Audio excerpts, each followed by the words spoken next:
Olá pessoal, eu estou de volta com mais um vídeo e agora um vídeo para falar sobre as oitavas da Páscoa. Então nesse vídeo, você quiser conhecer um pouquinho mais de liturgia, conhecer sobre esse tempo litúrgico tão importante, convido você a ver esse vídeo até o final. É um vídeo curto, mas que traz aquilo que é essencial desta semana tão importante, chamada de Oitavas da Páscoa. Mas antes de falar sobre a oitava da Páscoa, convido você que está passando agora por esse canal, ainda não se inscreveu, convido você a se inscrever, porque aí você vai receber, sempre que eu postar um vídeo novo, você vai ter acesso a ele, vai fazer parte também deste grupo que já está inscrito neste canal e você será muito bem-vindo. Vamos lá então às oitavas da Páscoa. Esse é um tempo litúrgico. Como no Natal, que existe as oitavas do Natal, a Páscoa, por ser o tempo mais importante da liturgia, também tem a chamada oitavas da Páscoa. E nesse tempo, é um tempo em que nós celebramos de forma mais acentuada a ressurreição de Cristo. O tempo pascal ele começa no domingo de Páscoa e ele vai terminar lá na solenidade de Pentecostes, 50 dias depois da Páscoa. Então são 50 dias do tempo pascal e a primeira semana destes 50 dias é chamada de oitava da Páscoa. É uma semana que ela é considerada como se ela fosse um dia só, como se ela fosse o domingo de Páscoa que se estende por 8 dias. Então, nesses 8 dias, o júbilo do domingo da Páscoa, ele é prolongado. Então, nós temos aí 8 dias em que é como se fosse o domingo de Páscoa. Muita gente não sabe disso. Então você pode desejar feliz Páscoa até sábado. Ou seja, durante a oitava da Páscoa, durante esses 8 dias, você pode desejar feliz Páscoa. Às vezes as pessoas acham estranho, mas já passou a Páscoa, está desejando feliz Páscoa. Não, nós estamos na Páscoa. Os 8 dias, os 7 dias depois do domingo de Páscoa é domingo de Páscoa, é como se fosse domingo de Páscoa. Então, nesses dias, nós celebramos a ressurreição de Cristo com características assim bastante acentuadas nesse tempo. E nós temos, durante esse período, algumas características que se destacam nesse tempo. Eu vou lembrar aqui algumas dessas características para a gente entender melhor esse tempo tão importante chamado Oitava da Páscoa. Primeira coisa, as leituras evangélicas, ou seja, as leituras do Evangelho que nós temos na Oitava da Páscoa durante esta semana, elas estão centradas nos relatos da aparição de Cristo ressuscitado para os seus apóstolos e também nas experiências desses apóstolos com o Cristo ressuscitado. Então, vocês podem observar nas leituras que Cristo ressuscitado vai aparecer durante esta semana para os apóstolos das mais variadas formas. E aqui tem um recado para nós muito importante. Não fique esperando ver Cristo ressuscitado descendo numa nuvem como se fosse um teatro, mas ele vai aparecer no rosto das pessoas mais humildes. Ele vai aparecer em situações inusitadas, como essas que eu vou citar para vocês, que nós estamos vendo durante esta semana.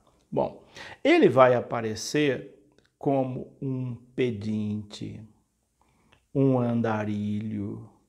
Ele vai aparecer como uma pessoa muito simples. Como andarilho, ele vai aparecer naquela passagem dos discípulos de Emaús. Os discípulos estavam voltando de Jerusalém, indo para uma cidade chamada Emaús, que ficava a 11 quilômetros de Jerusalém. E nesse ínterim, nesse caminho, uma pessoa desconhecida alcança eles, entra na conversa e começa a provocá-los.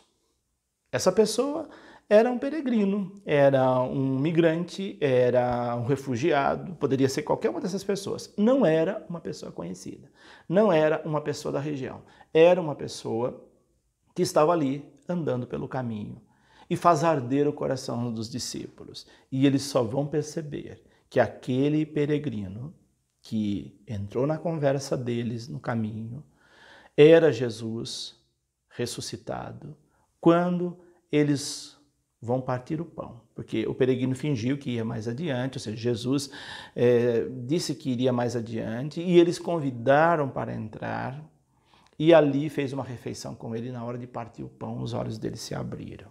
Então veja como é que Jesus é surpreendente. Nessa oitava da Páscoa, Jesus vai aparecer dessa forma. Para a gente ficar bem atento que Jesus ressuscitado se faz presente nas pessoas muito humildes que a gente não conhece, que às vezes nós ignoramos. Uma outra passagem que mostra Jesus ressuscitado, que nós vamos ver durante essa oitava da Páscoa, ele vai aparecer como um pedinte, que a gente conhece muito bem, aqueles que batem a nossa porta, pedem alguma coisa para comer, aquele que a gente encontra na rua muitas vezes e pede um dinheiro para comprar um pão, comprar alguma coisa. Os discípulos estavam desmotivados, foram pescar, ou seja, foram para a missão, voltaram com as redes vazias, e quando eles estavam chegando à beira da praia, eles viram alguém em pé na beira da praia. E essa pessoa pediu peixe, pediu alguma coisa para comer. E eles não tinham nada para oferecer, porque estavam com o coração vazio, o coração fechado, não tinham ainda crido na ressurreição, e aí não perceberam que aquele pedinte à beira da praia era Jesus. Então Jesus aparece de forma surpreendente. Depois, outra passagem, foi uma das primeiras que nós vimos, né? Jesus aparece na figura de um trabalhador humilde, na figura de um jardineiro, e ele aparece para Maria Madalena. Maria Madalena não desconfia que aquele homem com aparência de jardineiro fosse Jesus ressuscitado. O que ela pensou no primeiro momento? Que ele havia tirado o corpo dali, levado para outro lugar, ou que ele havia roubado o corpo, enfim, ela não percebeu que ali, naquele homem humilde, um jardineiro, era o próprio Jesus ressuscitado. Há um outro momento em que ele aparece como um fantasma, coloca-se no meio deles e eles ficam assustados, achavam que tinham visto um fantasma, ou seja, de que forma Jesus aparece na nossa vida? Tudo isso trazido para nós agora nas oitavas da Páscoa, para a gente não perder o foco daquilo que é essencial nesse tempo, que é a ressurreição de Cristo. Por isso esse tempo é um tempo especial, é um tempo em que nós fazemos extensão do domingo.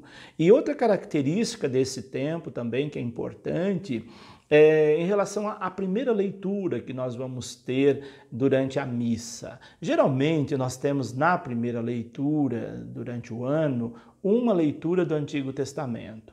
Nesse período da Páscoa, sobretudo oitavas da Páscoa, nós vamos ter leituras do livro dos Atos dos Apóstolos, que é o livro que relata a experiência dos apóstolos formando as primeiras comunidades cristãs depois do evento da ressurreição, testemunhando Jesus ressuscitado em comunidade, e por isso aparece para nós, durante as oitavas da Páscoa e durante o tempo pascal, na sua maioria, trechos do livro dos Atos dos Apóstolos na primeira leitura.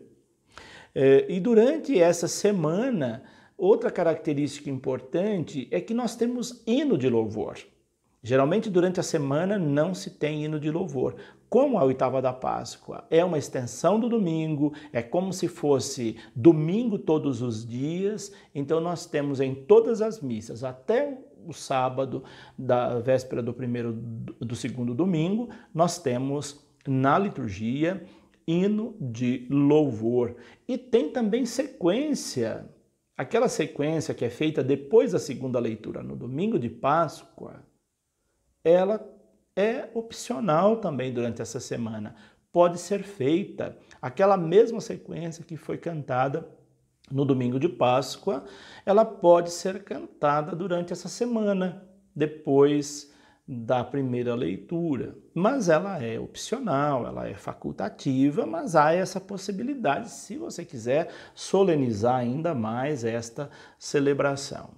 Durante esta oitava da Páscoa, também é sugerido o primeiro prefácio da Páscoa, ou o prefácio da Páscoa número 1, que é o prefácio que fala do mistério pascal. Então, durante esta semana, o prefácio da missa é o prefácio do mistério pascal, o prefácio da Páscoa número 1.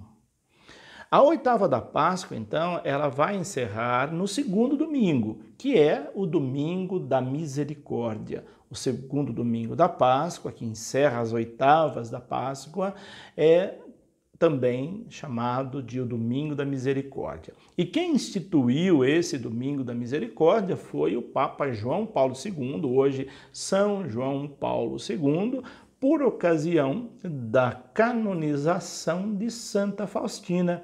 Santa Faustina era polaca, ela era conterrânea de João Paulo II, inclusive quando eu estive na Polônia eu tive a oportunidade de conhecer o santuário de Santa Faustina e também, claro, a cidade de Wadowice, onde João Paulo II viveu. E por ela ser, não só por isso, obviamente, mas também por isso, João Paulo II instituiu que o segundo domingo da Páscoa fosse também o Domingo da Misericórdia. E a oitava da Páscoa, ela traz para nós, traz para o centro da celebração litúrgica a igreja, o mistério da ressurreição de Jesus Cristo. Essa é a essência da oitava da Páscoa. Trazer para a celebração litúrgica da igreja o mistério do Cristo ressuscitado, o mistério da ressurreição de Jesus Cristo, com muita ênfase, como se todos os dias, os 7 dias da semana, fossem domingo, como eu disse no início. A Páscoa de Jesus, ela continua então na ação da igreja e celebramos todos esses dias com festa. Então você pode aí, já que você está em quarentena com a sua família, faça desses dias festivos, dias festivos de oração, faça algo de especial, viva essa Páscoa com muito mais alegria. Lembrando também que nesse período se usa a cor branca na liturgia, se usa o círio pascal todos os dias da oitava da Páscoa e depois todos os domingos do tempo pascal. É um pouco isso que eu quis trazer para vocês sobre esse tempo litúrgico, oitavas da Páscoa, para você celebrar melhor. É claro que nós sabemos que esse ano estamos tendo um ano atípico, não está tendo celebração com o público, mas não ocupa espaço a gente saber, mesmo em casa, celebrando quando você vê pela televisão, pelas redes sociais, a missa, quando você assiste a missa pelos meios de comunicação, nesse tempo da oitava da Páscoa, você vai entender por que se usa o círio pascal, por que se usa branco, por que se tem hino de louvor, porque é Páscoa todo dia. Por hoje é isso. Deixo aqui meu abraço e a minha bênção e até o nosso próximo vídeo. Que Deus nos abençoe, em nome do Pai, do Filho e do Espírito Santo.